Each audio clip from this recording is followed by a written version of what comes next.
All right, folks, we have been talking about all things alkene chemistry. We need to wrap up alkene chemistry with two kind of weird topics of making three-membered rings. So this is section 8.9. And then what I'm going to do is get into chapter 9, which I'm not going to spend nearly as much time on because that's alkyne chemistry, and it's essentially the same chemistry as alkenes. Instead of having a double bond, you have a triple bond, which remember is 2 pi bonds. So the chemistry you've learned is going to apply quite a bit there. Section 8.9 is about making cyclopropanes, which cyclopropanes are not very stable. We spent a whole chapter talking about cyclic alkanes and why making a three-membered ring is a bad idea. So these aren't super important, but the chemistry they come from is interesting. We're going to add something called a carbene.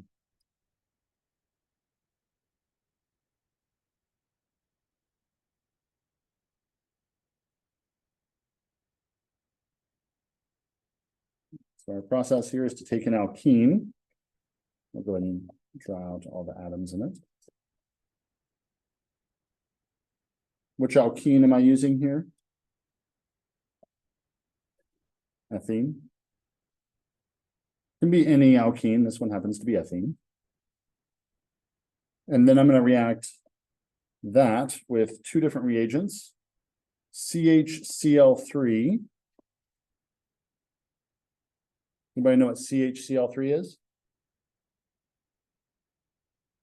Hopefully not. Not a very fun molecule, but you've probably seen it used in popular media. This is chloroform. Where do you find chloroform? Say in a spy thriller. Some bad person puts it on a rag and then puts it over someone's face and then you pass out, right?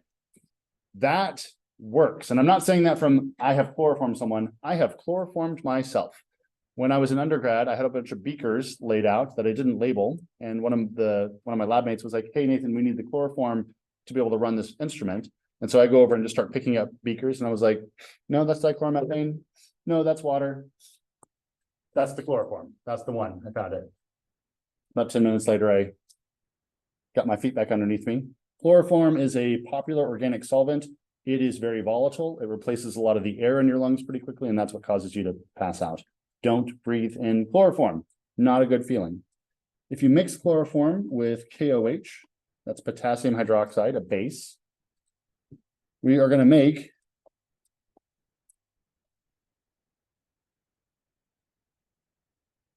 a cyclopropane.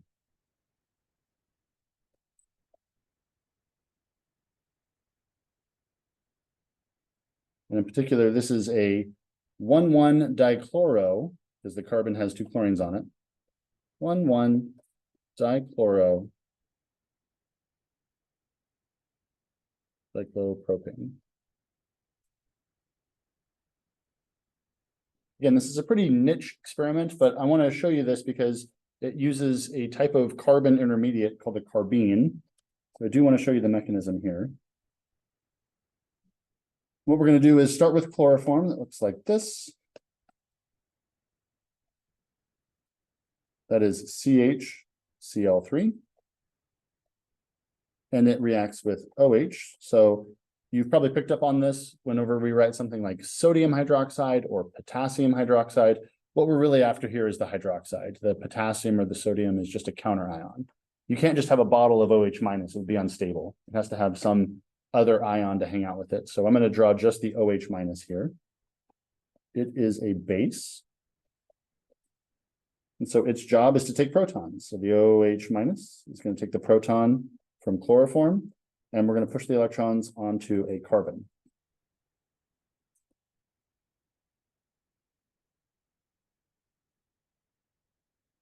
Let's go ahead and put in all our lone pairs because they are all over the place. So when an OH took a proton, that made what? OH grabs a proton, makes water. That's a big driving force for this reaction. Water is stable. Did anybody spontaneously combust this morning? No, you woke up and you were like, another day to learn organic chemistry. You got to do that because you are made of water. and love and a whole bunch of other things, but the water in your body is very stable. And so that's why you didn't blow up. Producing water in a molecule in a reaction is what's going to drive it forward. Water, pretty stable molecule. How about this thing? Pretty stable molecule. There we go. So I had a negative charge here. That was neutral. That's neutral. So this thing better have a negative charge somewhere. I've been correctly identified. It is on the carbon. How do we feel about carbons with negative charges? Bad. We don't like them, right? Because a carbon doesn't have a very large effective nuclear charge. It is not a very electronegative atom. And so you just gave a not very electronegative atom a negative charge. Unhappy. Guess who loves negative charges, though? Chlorine loves negative charges. Chlorine is a very big atom, and it's very electronegative. It has a great effective nuclear charge. So if we could give some of this electron density to the chlorine, we could turn a carbon anion into a chlorine anion. So that's what it's going to do. The carbon receives the electron density and goes, everybody, I'm freaking out right now. I don't like this at all. And so it passes its electrons onto a chlorine.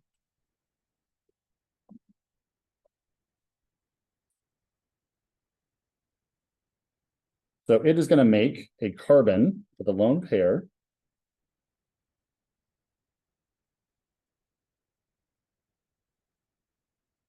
And these two bonds. Let's focus on this carbon for a second. Is there a charge present on this carbon?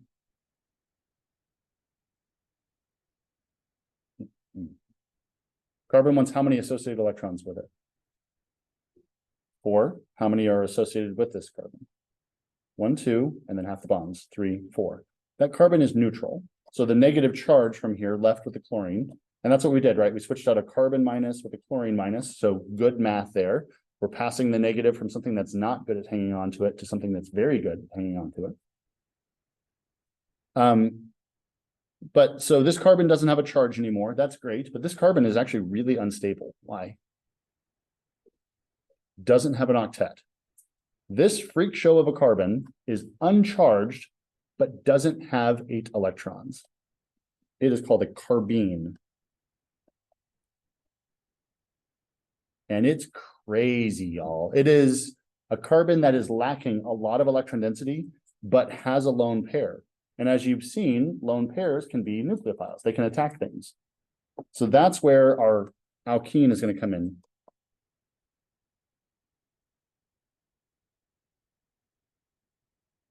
See if this mechanism looks a little familiar to you. The carbon-carbon double bond is a nucleophile. There's electron density here. So the double bond is going to attack the carbon, but the carbon has a lone pair, so it's going to attack the alkene right back. Do those arrows look familiar? Not the carbene, but the arrows with an alkene.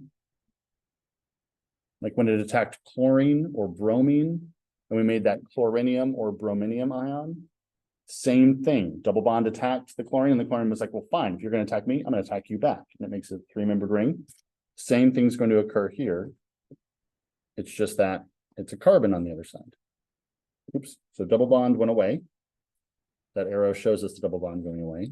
Still have our 2 hydrogens here. Still have our 2 hydrogens there. Now this carbon is on top.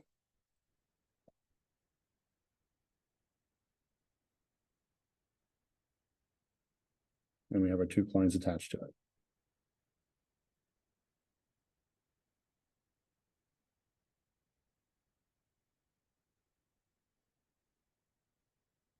I bring this reaction up more because the mechanism is so funny. We don't really see these very often.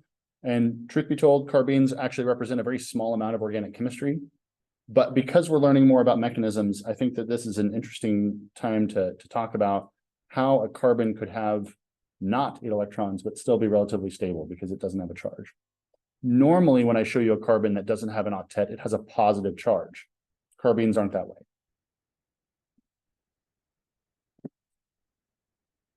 Pretty crazy, huh?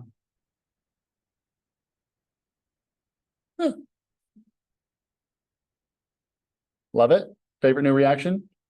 Carbenes for life.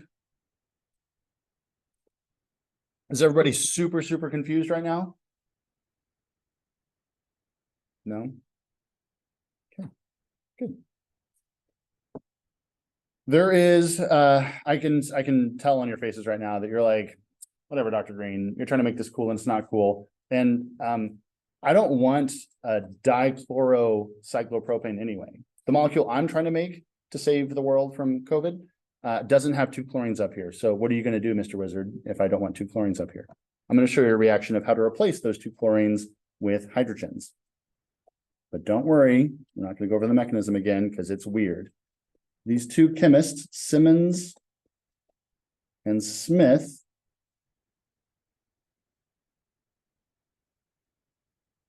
came up with a way of making a carbene-like species by using diiodomethane. So diiodomethane is CH2I2 diiodo. That is a lot of vowels. Two iodines, diiodomethane.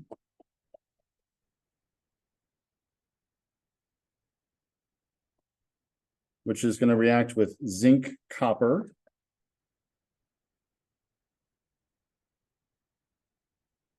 This is what we call a zinc copper.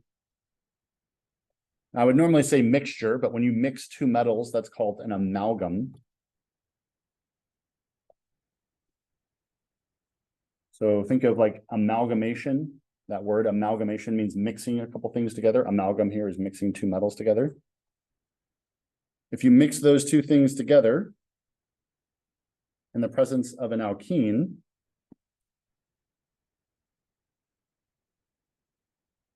so here's our alkene, you are going to make a cyclopropane. Let me put, sorry, I should have put this in color over here. That CH2, that's the star of the show, is going to add over here, make a cyclopropane. These guys together form something called, it's a molecule that's like a carbene, but it's not a carbene. We call it a carbenoid.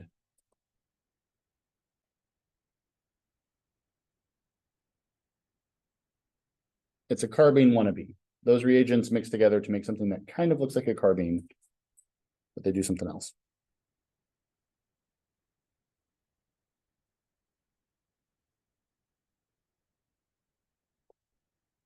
So if I were you, I'd probably be getting a little nervous about now because I'm throwing all sorts of weird reagents your way, and you're probably wondering, you were gone for Wednesday and now you're back and telling me a bunch of things that I hate. I don't want to be here anymore. What could I possibly need to know? Let me show you how I would ask questions about this.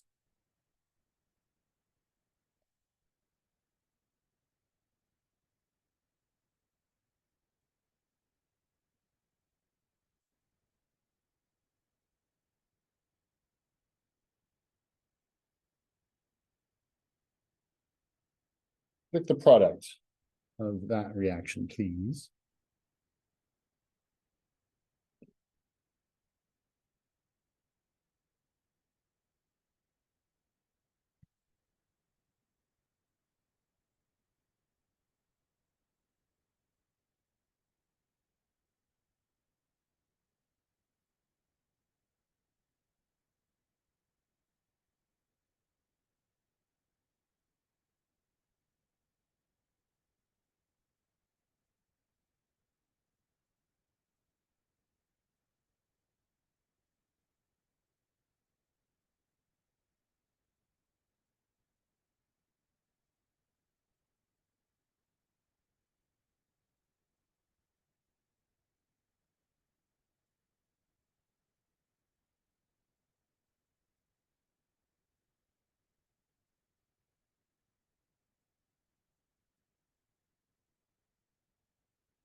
Any takers?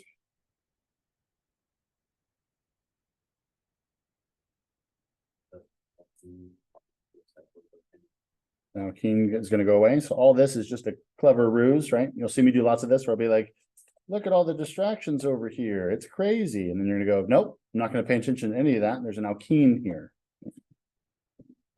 Evan ignored the cyclohexane as he should have.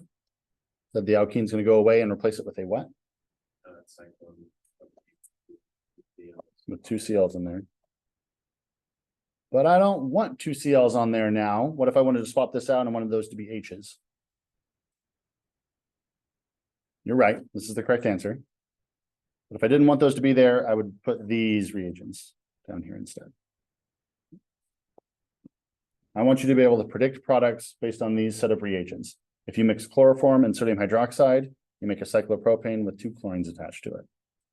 If I mix an alkene with diiodomethane and zinc copper, I would make something that looks very similar to this. These would just be replaced with hydrogens. Make sense? If you mix flour, sugar, eggs, and oil into a thing and whip it up, you make a cake. If you mix flour, sugar, and some of those things minus the sugar and flour, you make meringues. I'm asking you to take these same sort of reagents and make a couple different pastries that are related to each other. These two things make cyclopropane. Chloroform and sodium hydroxide or potassium hydroxide makes dichlorocyclopropane. It would have been better if these had been included in everything that I had you do on Wednesday, but these are the last 2 reactions I want you to know for alkenes.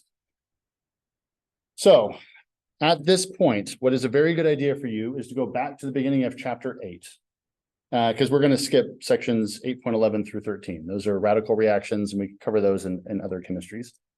So you can skip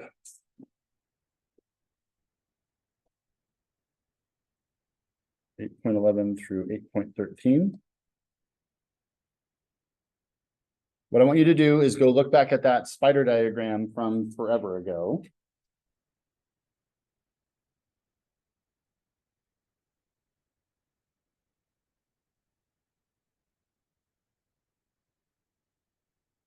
This guy. Center of attention again. Hi. Remember this thing where we had all these different reactions? There was an alkene in the middle and then a whole bunch of arrows around the outside. This is an excellent overview of all the madness we've just gone through in the last week and a half. You started with an alkene, and we can turn it into a great number of things. Your job is to put those things to memory. As I've mentioned before, I think flashcards can be really helpful here. And I don't mean reviewing flashcards, I mean making them. There's something about writing stuff down that is really helpful for us to memorize some of these things. So you could start with an alkene, have a blank arrow, and then an epoxide. And then the back of the flashcard is, what do I add to an alkene to make an epoxide? The answer is a peroxy acid. Or you could have an alkene plus a peroxy acid and a blank. And then say, what do those things make? They make an epoxide. That is the 2 ways that I'm asking questions about these. Reactant plus reagent makes what? Or reactant forms this product using what? It's my only 2 tricks. So I recommend, as you're trying to put all these things together, that you study them that way. And the homework does the same thing. The homework plays a couple tricks about saying, here's the product, what did you start with? But it's really about transformations. What did I start with? What did I use? What did I make? We have talked about some mechanisms. The mechanisms I have talked about in here are fair game. The ones I have not talked about in here are not fair game, right? So you don't know the mechanism for oxymercuration, demercuration. You don't know the mechanism for hydroboration oxidation. I will not ask you about those. I have asked you endlessly about HCl adding to an alkene. That is one that I think you probably should know pretty well because we've done a bunch of those. Questions about alkene reactions?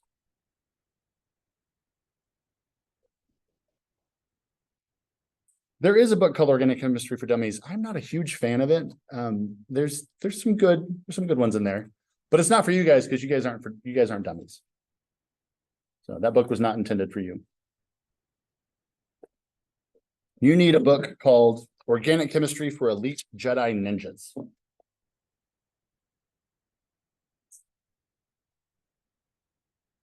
All right, we have beat alkenes to death, so it is just natural that we pile on to their first cousin,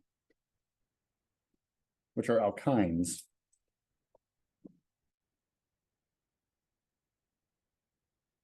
And the reason that we're going to this should be like chapter 8 point whatever, 14. Alkyne chemistry is identical to alkene chemistry because we're just adding in one more pi bond. The carbon-carbon sigma bond is typically an sp3 to sp3 overlap. And then the pi bond is a p orbital on each side, p orbital here, p orbital here. A triple bond is just one more of those interactions this way. So alkyne chemistry is the same idea. Before we talk about the chemistry, let's name these things.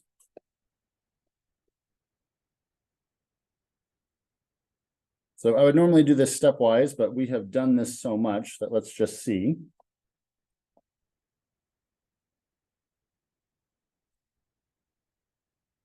When we talked about naming an alkene, we said we had to find the longest chain that contained both carbons of the double bond. Alkynes are the same way. When I get to my longest chain here, both carbons in here need to count for the full name of the molecule. Should I number this molecule from the left or from the right? From the right. I'm going to call this molecule an alkyne, so my alkyne gets the priority. 1, 2, 3, 4, 5, 6. There's a substituent there. 7, 8.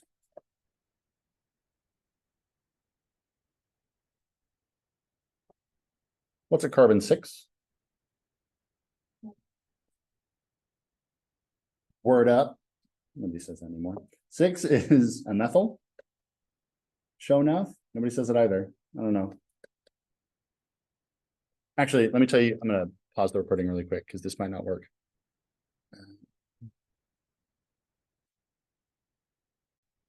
Turning the video back on, so it didn't record any of that embarrassing interaction. There is a 6-methyl group on this. What's the longest chain of my molecule? An octyne. I love where you went with that. We give it a YNE ending. So this is 6-methyl oct, and then all we're going to change out here is the YNE.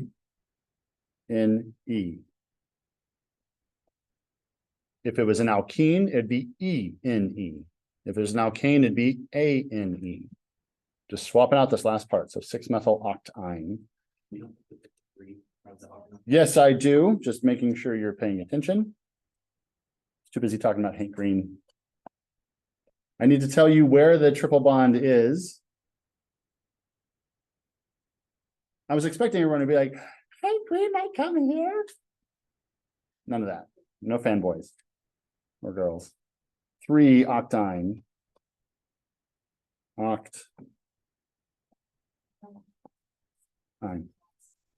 Okay, so you're uncool like I am. Yeah. I get the internet filtered through my wife, so she lets me know like what's like hip.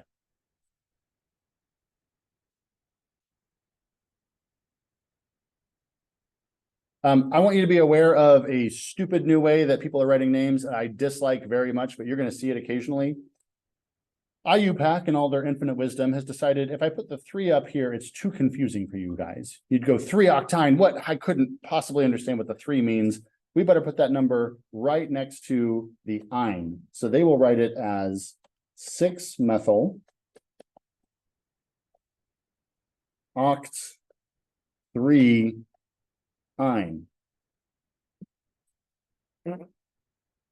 6-methyl oct 3 ine does not flow very well at all. 6-methyl 3 octyne is fine.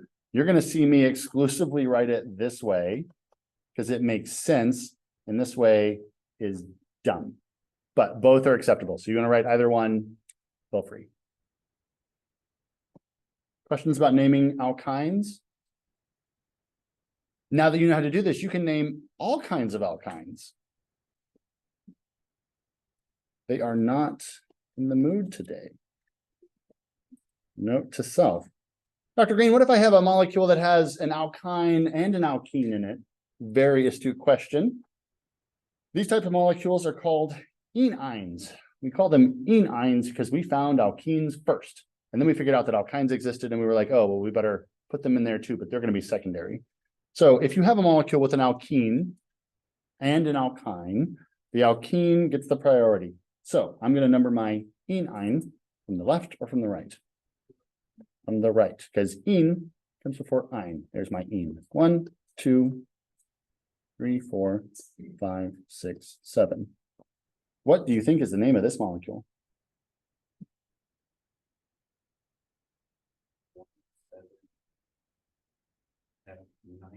So we're going to use the lower number here to tell us where the alkyne is. So we're going to use 6 to say, so it'll be 1 for the alkene. It'll be 6 for the alkyne, but we don't want to put those two numbers together because that then gets confusing. If I said 1, 6 heptenine, you might start going, well, wait, which one's 1 and which one's 6? So here I do agree with IUPAC that what we want to do is put the 1 first. 1 heptene, En, 6 ine. This type of molecule is called an enine. It would make a great name for a small pet, enine.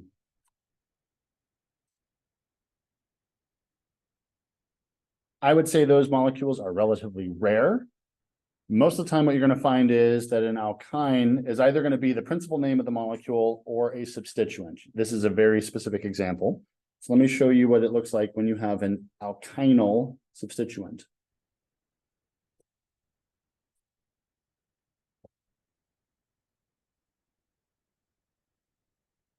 So if I have 1, 2, 3, 4 carbons attached to something, I would call that a butyl group, right? Because it's not butane, it's a butane attached to something. So we call that a butyl group.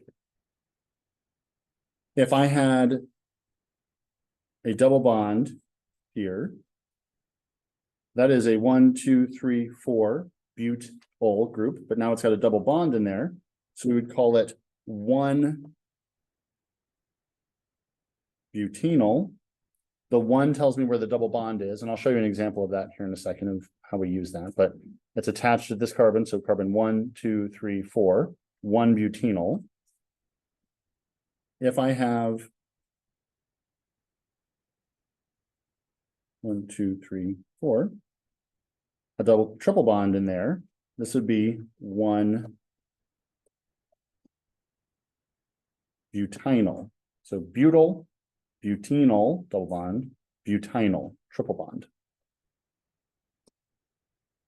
The question I get a lot from students at this point is, yo, teach, what's going on with that 1? That doesn't make no sense. Anybody got that question? Probably not in that voice, probably like in a smarter voice than that. Are we doing okay? Is it because I wasn't here on Wednesday? Is it because we're talking about organic chemistry? All of the above? It's going to get cold this weekend. Everybody's just like getting into SADS, seasonal affect. No, you missed class.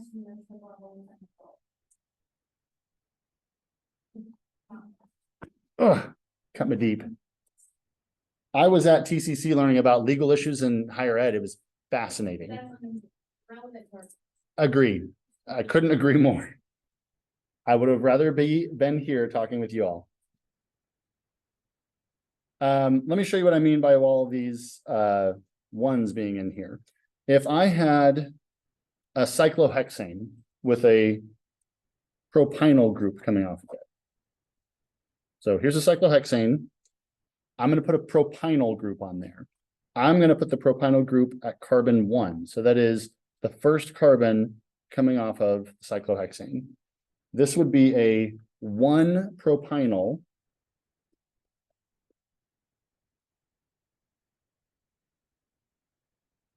cyclohexane. The 1 is telling me where my triple bond is. It is at the first carbon of, so there's 1, 2, 3 carbons attached to my cyclohexane. The triple bond is at carbon 1 attached to the cyclohexane. What would 2 propynyl cyclohexane look like? You'll have a 3-carbon chain coming off of this. The triple bond is not there. 1, 2, there's my triple bond. This is now 2 propynyl.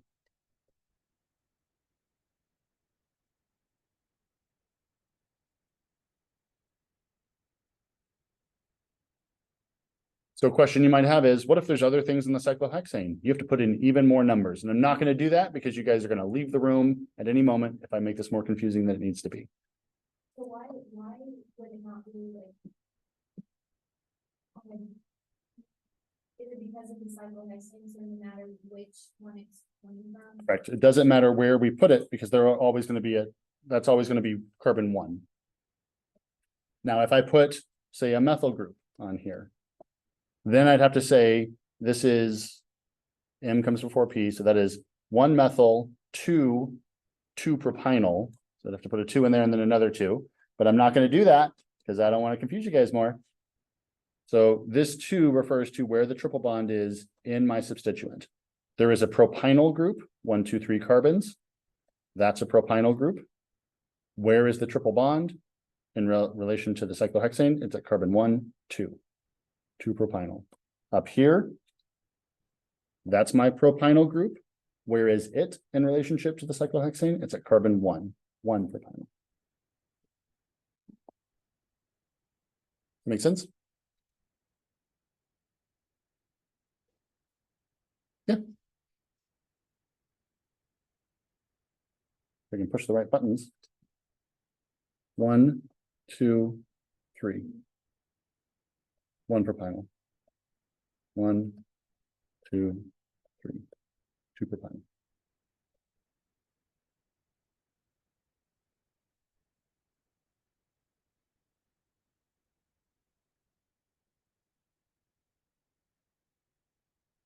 Bree, I think you're onto something here about me missing class in the Viva class because something is like way off today, and it makes sense.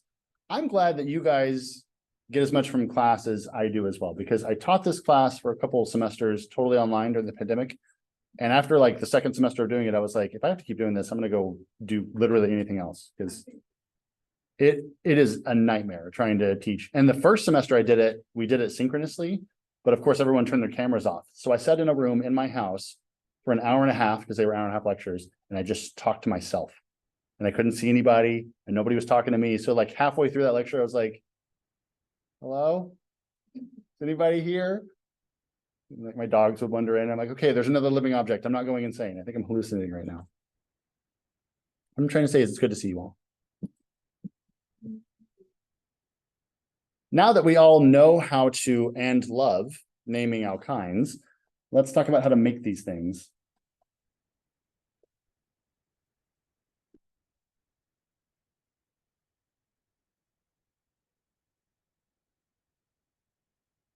Montage, you have piqued my interest. What's so fascinating back there?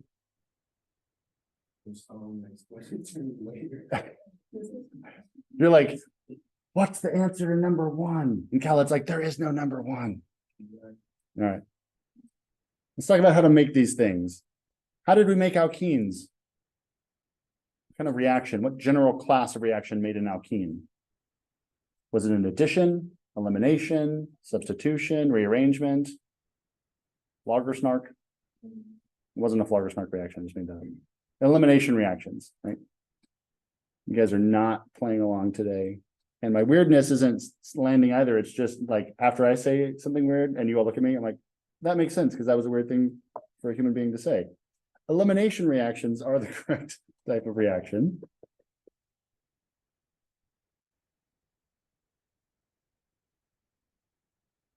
So if I have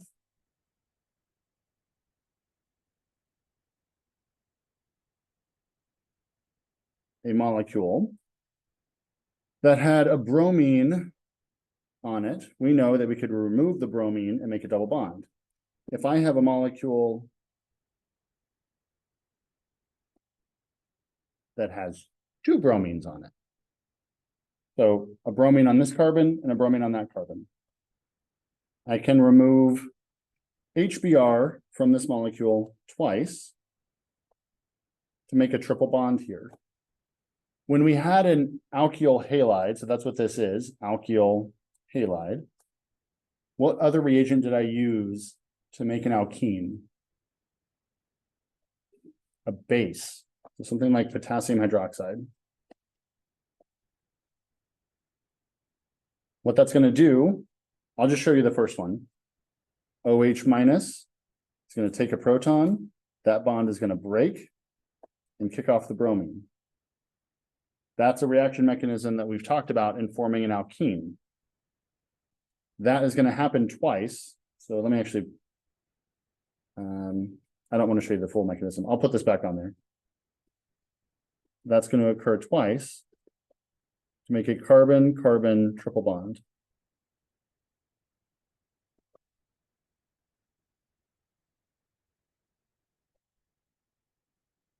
Let's do this first part and then I'll re-annotate it here so you can see it.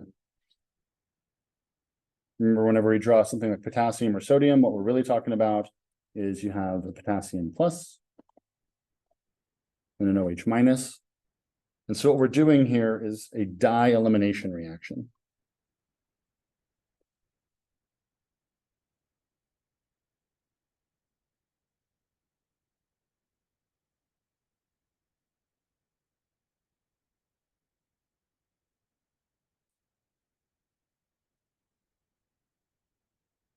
Are the arrows helpful or are they more confusing that I had in there earlier? Maybe more confusing? So that makes sense when you brought that, but whenever you do it a second time, are you still taking from the? Yeah, so let me do it. This is a little bit of a lie. The mechanism is a little more complicated than this, but we can think of it this way. Take a proton, lose a bromine.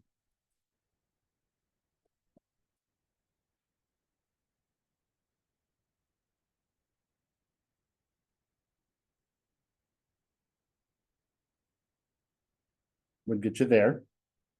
Right, so that proton went away, made a double bond here. That bromine left, so there's my double bond. Now the base is going to do this one more time.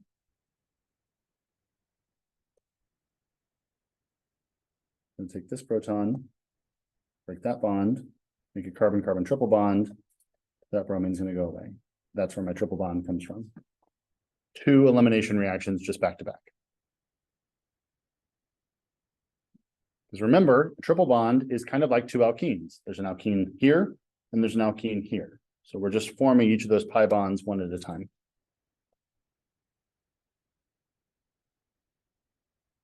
That's pretty much it. We talked about a couple of different types of elimination reactions. One is called the dehydration. Doesn't work very well to make an alkyne. So this type of molecule is called a dihalide because it has two halogens in it. And that's how we're going to form our alkyne.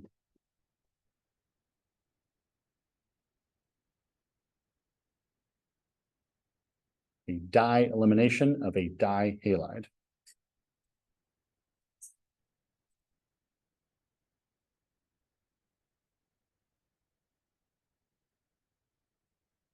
That look a little bit familiar? This part at least. OH takes a proton, makes a double bond, bromine goes away. Hopefully that should look familiar. We did a bunch of that, right? To make a double bond. This is the new part, but if you look at it, it's the exact same. It's just a double bond's already there. So we're just piling more electrons in there to make the triple bond on this side. And that's what I'm talking about when I say alkyne chemistry is similar to alkene chemistry. If you learn alkene chemistry really well, all this stuff should be like, oh, looks like a duck, quacks like a duck. It's probably a duck. Let me see if I can continue some of these similarities with section 9.3 of reacting alkynes.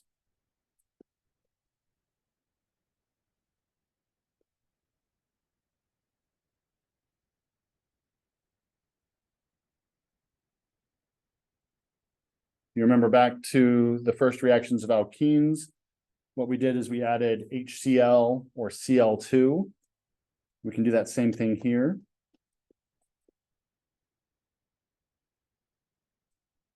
I'll focus on just HX, right? So that can be HCl or HBr most commonly. X can be any halogen.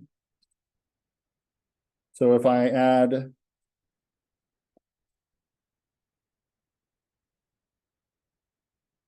no, it's bad. Let me draw that nice.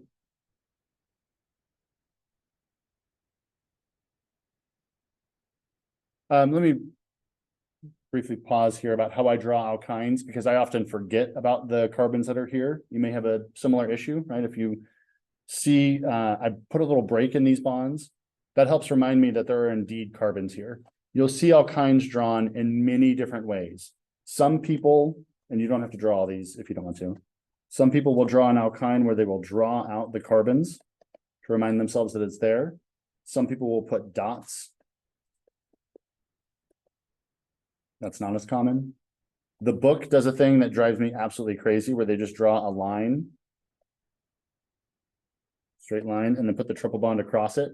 I lose carbons constantly when I do that. That is and this is a hydrogen, right? All these ways are different ways of trying to keep track that carbons are there. I find when I put just a little bit of a break in there, it just reminds me carbon, triple bond, carbon. So you're going to see me do that most often. However you want to draw an alkyne is fine by me. Don't lose track of the fact that there are sorry. What's the name of this alkyne?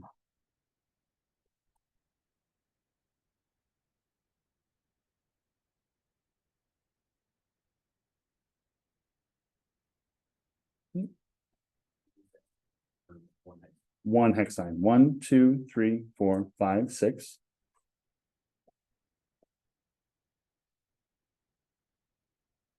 That carbon 1 is where the double bond is. So this is 1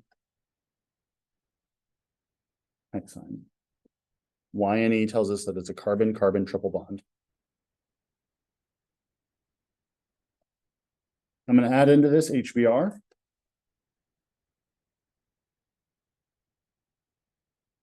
I'm going to add HBr across the double bond, across the triple bond. So this molecule had a triple bond here. And the next step, 1, 2, 3, 4, 5, 6. 1, 2, 3, 4, 5, 6. It's now going to have a double bond. Should I put that bromine on the carbon on the left or carbon on the right? On the left, says who? There's Marky Mark. He's got some good vibrations about putting the bromine over here at the more substituted carbon. This is Markovnikov's addition, which means that I added a hydrogen here to the less substituted position. The only difference is there's a double bond there still. Well, we know that alkenes and HBr react with each other, so this can just keep going.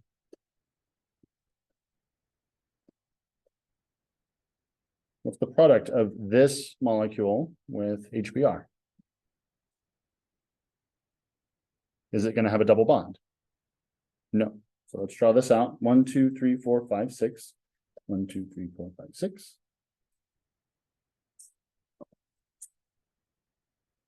There's now 2 hydrogens here. Oh, I gave it away. There it goes. What goes here? 2 bromines.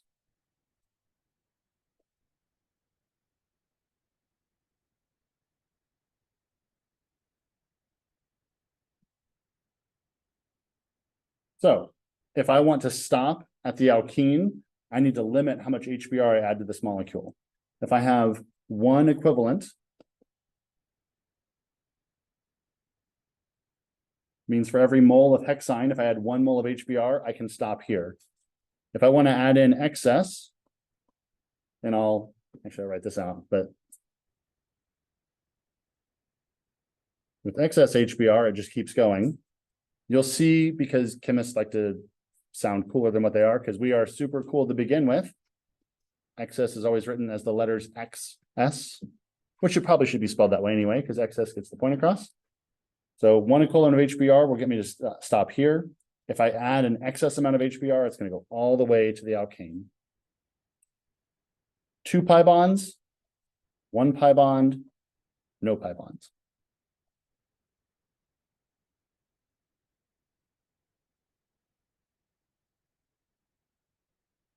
Questions?